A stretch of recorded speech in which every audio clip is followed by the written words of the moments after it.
আমরা অনেককে এক্সাম্পল হিসাবে ধরে রাখি। কেমন? কোনো এলাকার কোনো এক বড় ভাই যদি ভালো কোনো চাকরি পায়, বিসিএস ক্যাডার হয়, ভালো একটা ফলাফল পায়, আমরা তাকে এক্সাম্পল দিই যে না, তার মতো হতে হবে, তার মতো করতে হবে, তার মতো পড়াশোনা করলে আমি সাকসেসফুল হব। মানুষ এইটা ভাবে না যে যে যেই জায়গায় পারদর্শী, সে যদি ওই জায়গায় কষ্ট করে, ওই জায়গায় সময় দেয়, ওই জায়গায় ধৈর্য ধরে লেগে থাকে, তাহলে সে সফল হবে। আমি কন্টেন্ট ক্রিয়েটার জগতে আসতে যাচ্ছি এবং আসছি।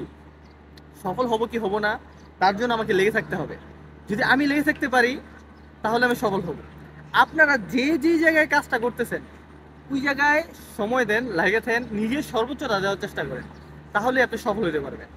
আপনি যদি একটা বিল্ডিং এর এক্সাম্পল হিসেবে নেন, এই যে একটা বিল্ডিং, এই যে আরেকটা বিল্ডিং, দুইটাই সুন্দর অবস্থান নিয়ে দাঁড়ায় আছে, কিন্তু এদের অবস্থান কিন্তু আগে এরকমই ছিল না।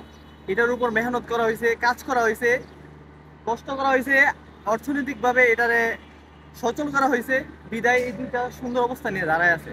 এই সময়টা না দেওয়া হয়তো, এই অর্থনৈতিক ব্যবস্থা বা অর্থনৈতিক যে টাকা পয়সাগুলো আছে, লেনদেন, এটা যদি না হইতো, তাহলে কিন্তু এই দুইটা জিনিসই কিন্তু এত বড় হইলো না। হইলে ওই রকম ভাবেই আপনাকে আমাকে কষ্ট করতে হবে, লেগে থাকতে হবে, অর্থনৈতিকভাবে হোক, যেভাবেই হোক, যেটাকে যেভাবে সফল করা যায় কষ্ট করে যেতে হবে, তাহলে সফল হতে পারবে।